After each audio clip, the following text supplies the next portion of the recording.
It is a simple mod, but such a joy. Just the little things, and things are gonna get completed really well when I'm going to do the tail lights. But man, super happy about this one.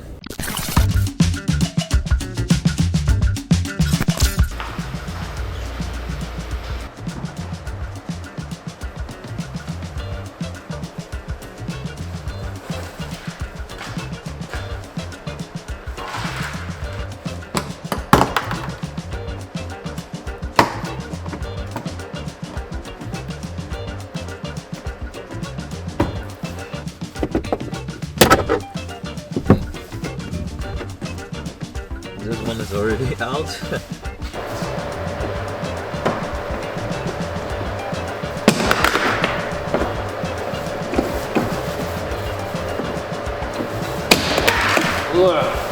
Finally! Oh my gosh, come on!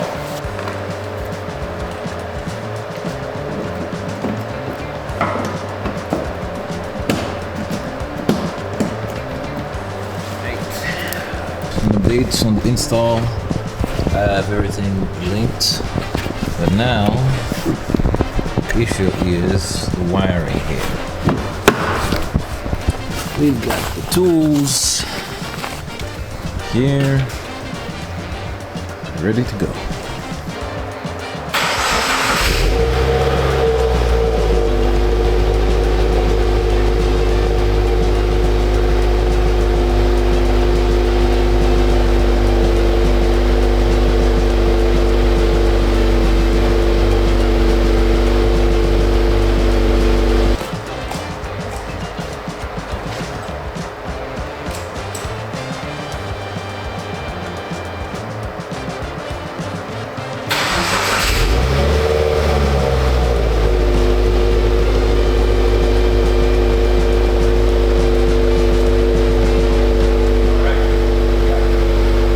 So the first time I tried, I was stuck with this wiring and thing.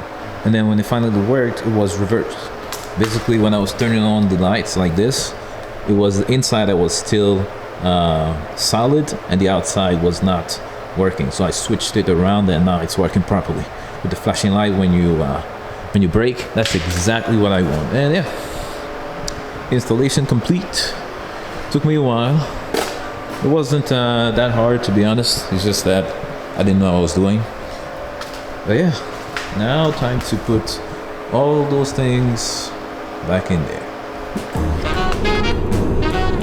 You know, I was thinking with the visual installs, most of the time you can, as the driver, you can't really see them when you drive. You can only see them stationary when you're outside the car. You know, so with the F1 tail light that I installed yesterday, when I'm driving, I can't really see it. It's kind of funny. Most of the visual stuff I'm going to do in this car, I'm not going to be able to see them unless someone else is driving the car for me, which is not really going to happen. So the only time I'm going to see them is when the car stops stationary. But yeah, man, like I've said in the overview of the car, I am super grateful every single time I drive this car. Super thankful that I'm finally able to do it, and moreover, try to work toward the goal that God wants me to do for it. So, super grateful, man. By the way, the install for the F1 tail lights, it took me actually 2 days. For you guys, it's probably what, 2-3 minutes of video. But it took me 2 days to do that. The first day, I'm installing everything is nice. And then I get to the wiring. And I realize I can't wire because I need special tools for that. Special tools that I don't have. So I stopped on Monday, which was 2 days ago. I stopped on Monday, bought the tools on Tuesday, installed everything, which took me a while because I didn't exactly know what I was doing. I'm wondering if, well, this is probably going to happen again. When I'm installing these, I'm probably not going to have the tools necessary to do all of the install. So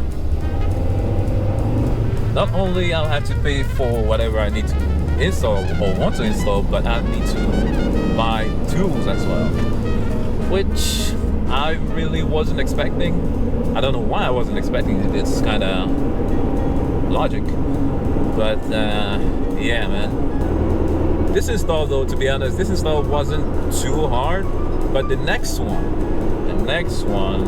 is probably going to be harder, because for that one I'll need to do wiring again, and thankfully I already have the tools. So if I need, because I bought the plier and a cramping tool, if I need those for the wiring on the next install, I already have them, so that's a plus. But I'm sure that one is going to be a little more difficult than the one I just did yesterday. We'll see. We'll see. Ladies and lads, this car does not want to leave me alone, eh? So remember a few videos ago, the check engine light? Well, it reappeared for the third time. And when it did that, I said, you know what? I'm done with you. So I bought an OBD scanner, and I can link it to my phone. I'm going to show you all the reports that I had saved. Here you see this one, P0137, and it says that it is a pretty common issue and that it is the O2 sensor. So that tells me that it is probably the O2 sensor that I need to change. So that was the first time when that happened. The second time that happened like 2 weeks ago or something, and it did the same thing. It appeared, then disappeared 2 days later. And then the third time it did that is this. And when it did that, I was like, okay, I'm done. I am done with you. You are going to get changed. And I called a shop, and this time I didn't just go for any shop. I looked, and the Holy Spirit guided me to one that apparently is pretty good. I looked at some of the work that they've done before, and it seems pretty legit. So I scheduled an appointment on Monday, and he told me the part, the old sensor from factory, the OEM one, was $250. Now if you look here, where is it?